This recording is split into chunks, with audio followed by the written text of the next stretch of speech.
A tradição invisível de não fazer perguntas. O avô fez uma pausa longa, não para descansar, mas para deixar que o peso do que havia acabado de dizer se acomodasse no peito de cada um. Então continuou, explicando que naquela família o silêncio nunca foi apenas ausência de palavras, mas uma regra não escrita. Desde cedo, todos aprenderam que algumas perguntas não traziam respostas, apenas desconforto. Crianças curiosas eram desencorajadas com olhares severos. Adolescentes eram ensinados a respeitar assuntos que não lhes diziam respeito. Adultos aprendiam a engolir dúvidas em nome da harmonia. O silêncio virou sinônimo de maturidade e questionar passou a ser visto como ameaça. O avô confessou que isso não nasceu do nada. Foi construído pouco a pouco, em jantares interrompidos, em conversas mudadas de rumo, em histórias contadas sempre pela metade. Cada geração recebeu esse comportamento como se fosse normal, como se fosse o jeito certo de amar sem machucar. Mas o que ninguém percebeu é que, ao evitar perguntas, estavam também evitando a verdade. E a verdade, quando ignorada, não desaparece, apenas se esconde. Ele contou que viu filhos crescerem sem entender por que certos nomes nunca eram mencionados, por que algumas ausências nunca eram explicadas, por que existiam tensões que ninguém sabia nomear.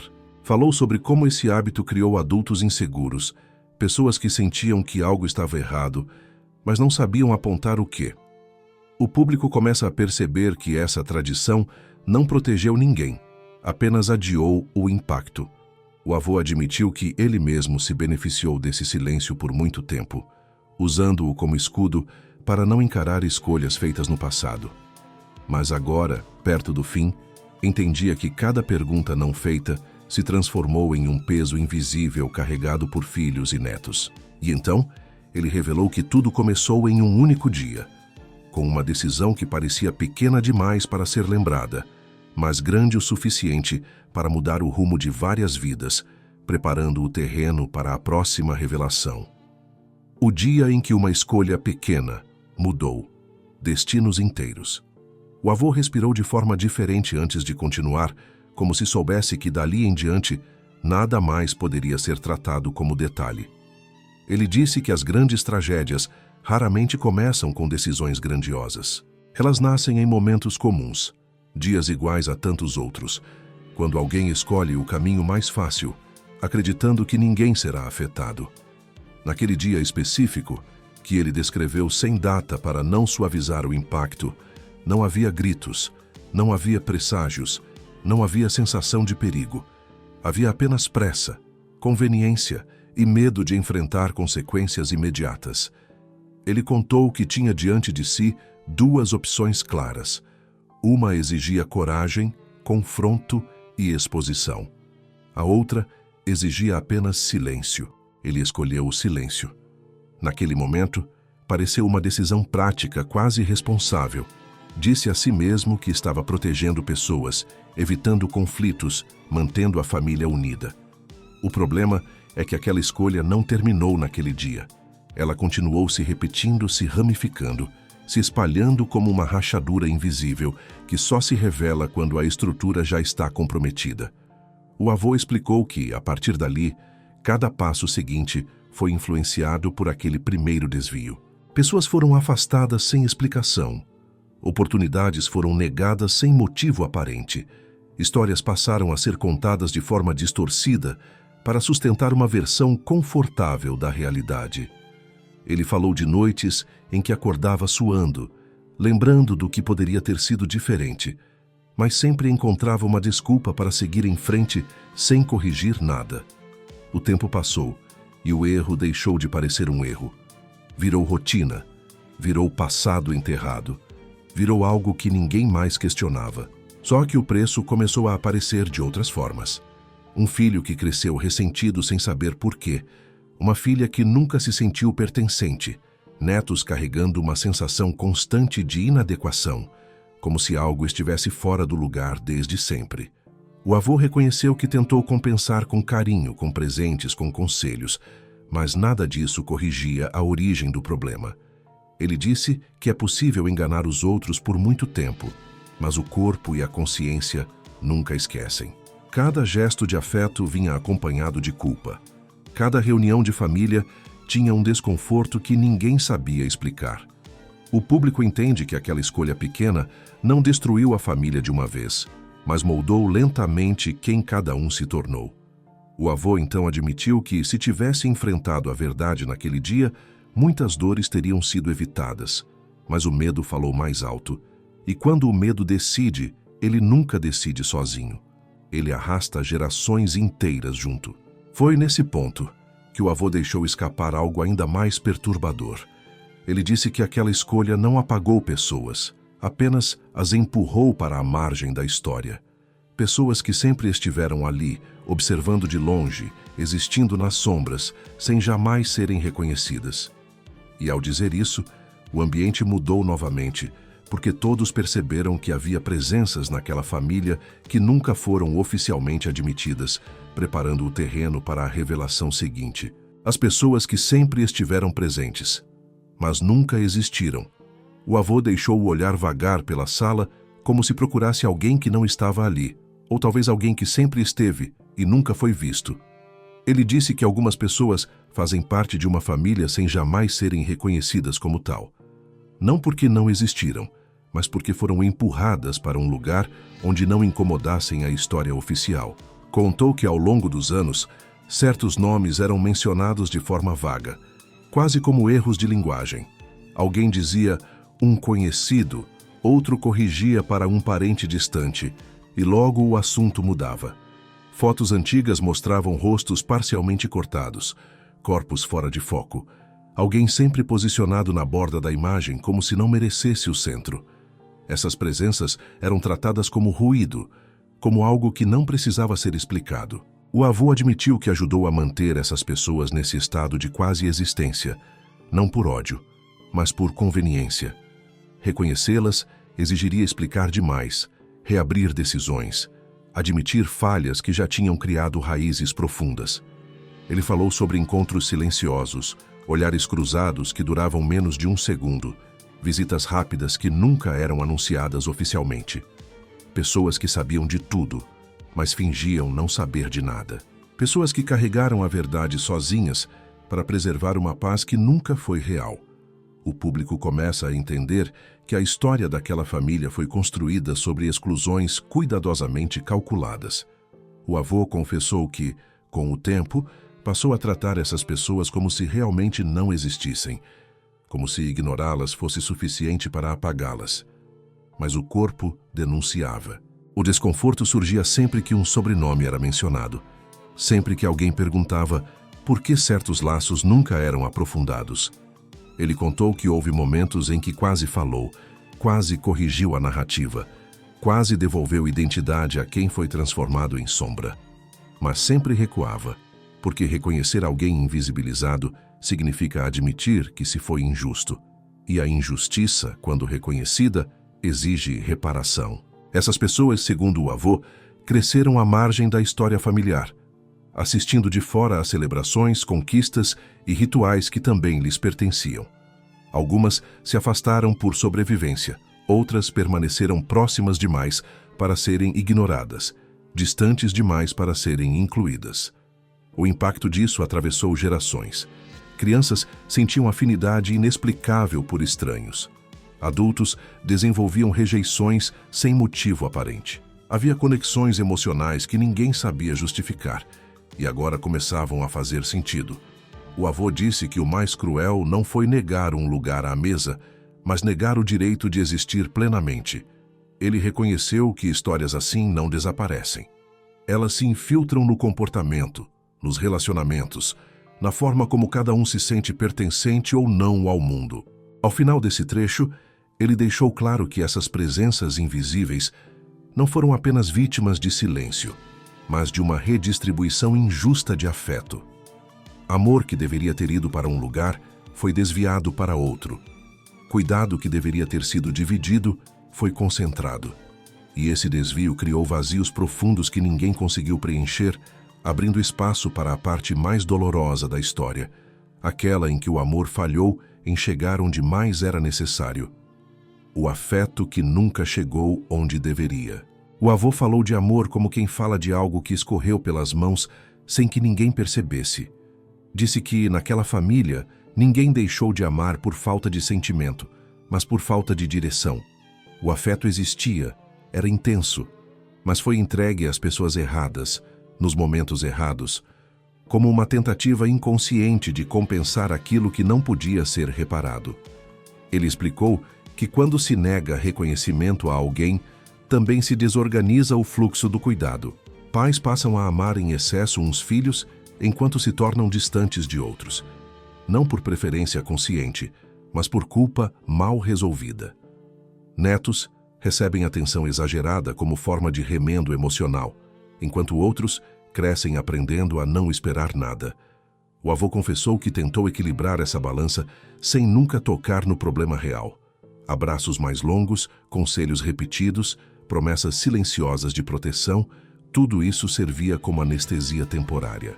Mas o vazio verdadeiro continuava intacto.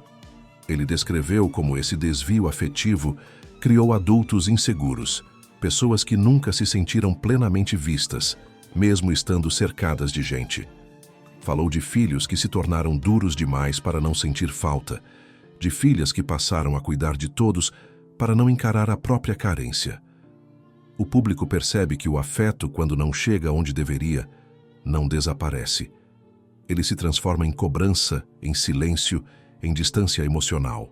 O avô reconheceu que houve momentos em que a família parecia funcional, unida, até admirável.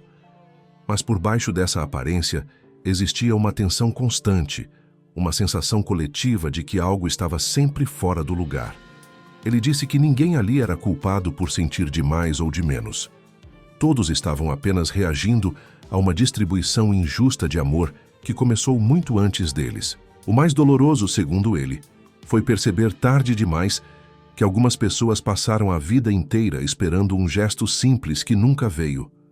Um reconhecimento, uma palavra, um convite que confirmasse que pertenciam. Em vez disso, receberam ausências.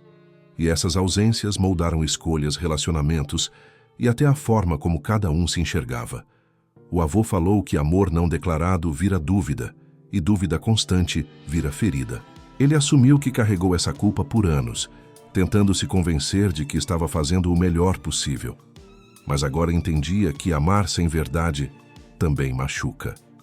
No fim, ele disse que aquele desequilíbrio afetivo não foi um acidente, mas consequência direta do silêncio mantido por décadas.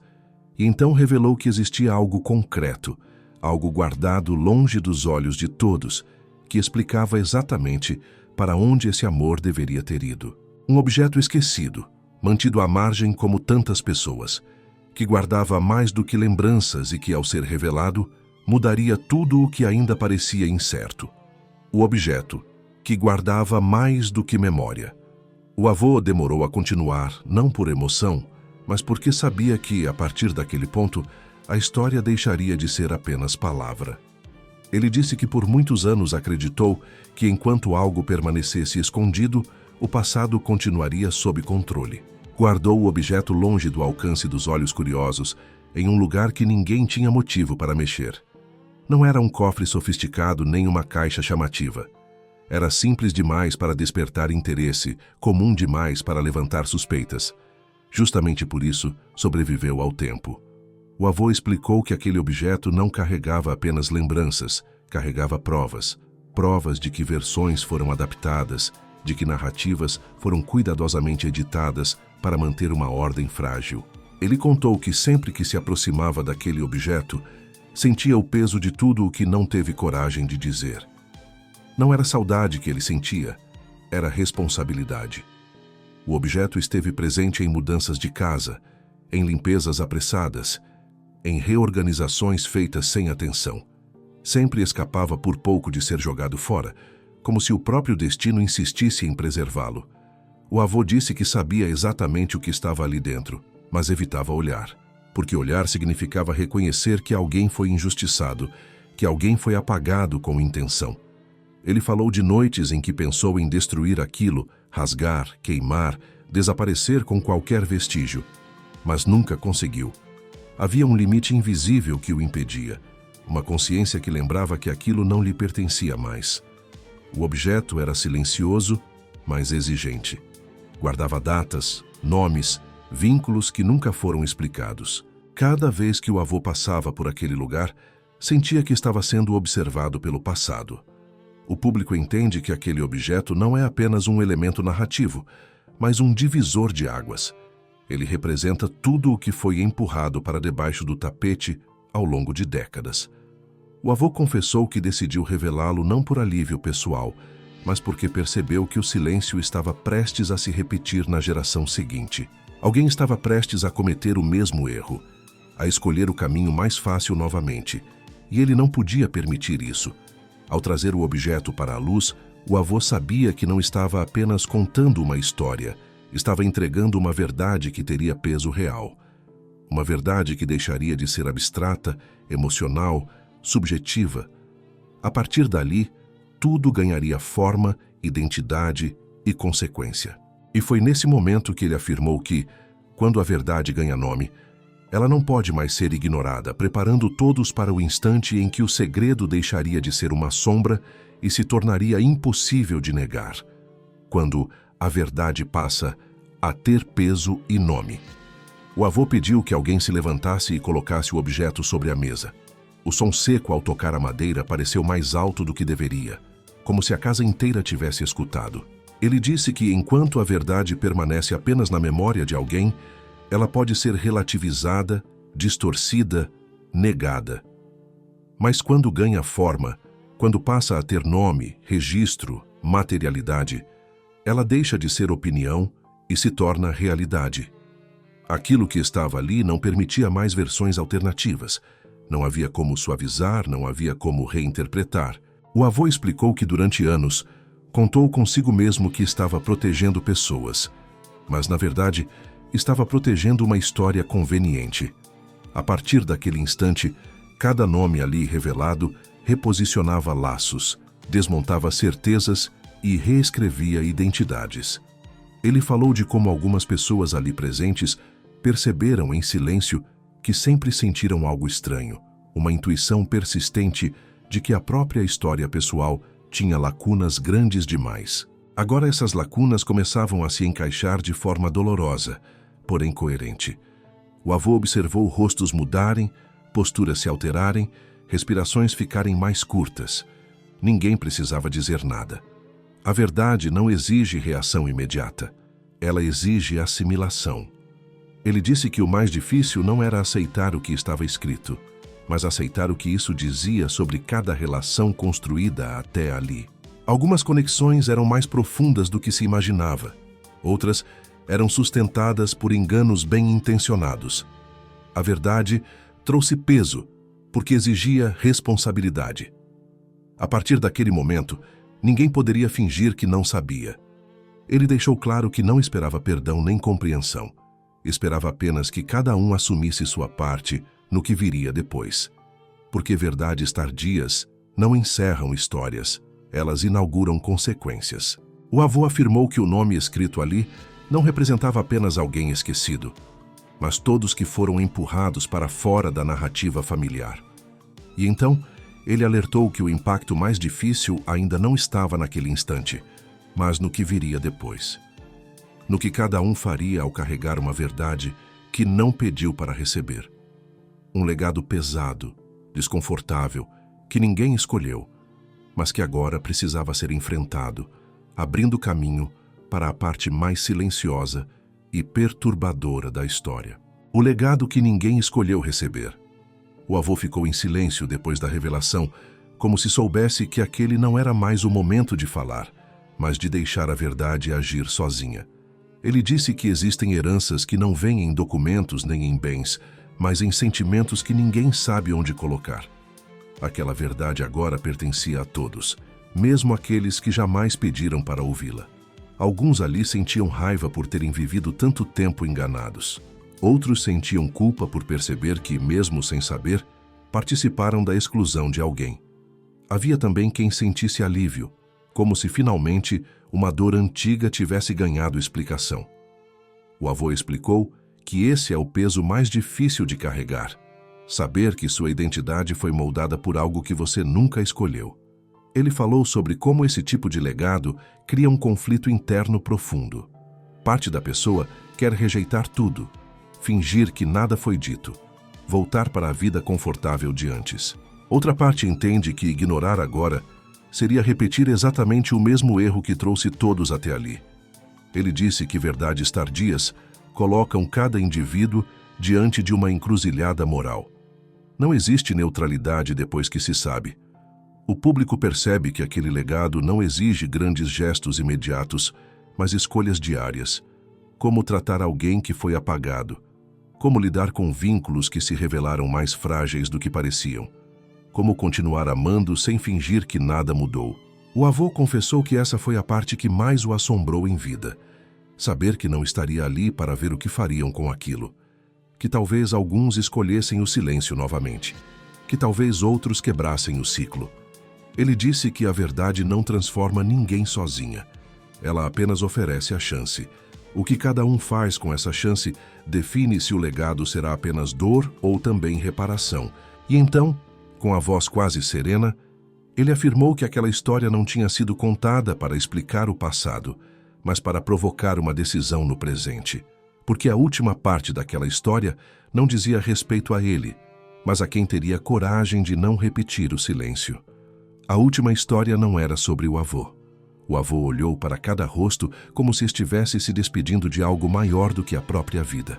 Ele disse que passou muitos anos acreditando que aquela história dizia respeito aos erros que cometeu, às escolhas que fez, às pessoas que feriu. Mas entendeu tarde que essa nunca foi uma história sobre ele. Era uma história sobre continuidade, sobre o que se repete quando ninguém interrompe.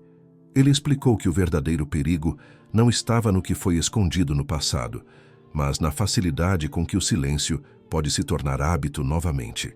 Aquela revelação não era um pedido de absolvição, era um alerta. O avô afirmou que cada geração recebe duas opções invisíveis: manter as versões convenientes para preservar uma paz frágil ou encarar a verdade para construir algo real, mesmo que doa. Ele disse que sabia que não estaria ali para ver reconciliações nem rupturas. Sabia que algumas relações talvez não sobrevivessem, mas também sabia que outras poderiam nascer mais honestas do que nunca foram. O avô deixou claro que a transformação não acontece no momento da revelação, mas nas pequenas decisões que vêm depois, no convite que finalmente é feito, no nome que deixa de ser evitado, no reconhecimento que chega tarde, mas chega. Ele encerrou dizendo que histórias escondidas cobram um preço alto demais de quem vem depois, e que alguém, em algum momento, precisa ser o primeiro a dizer basta. O silêncio que protegia também aprisionava. A verdade, mesmo pesada, liberta o futuro de repetir o passado. Quando o avô se calou, não houve aplausos nem palavras de consolo. Houve compreensão. Cada pessoa ali entendeu que carregava agora uma escolha que não podia ser delegada. A história não terminou com a morte dele, começou ali. Começou no instante em que cada um percebeu que a verdade só muda gerações quando alguém decide vivê-la, não escondê-la.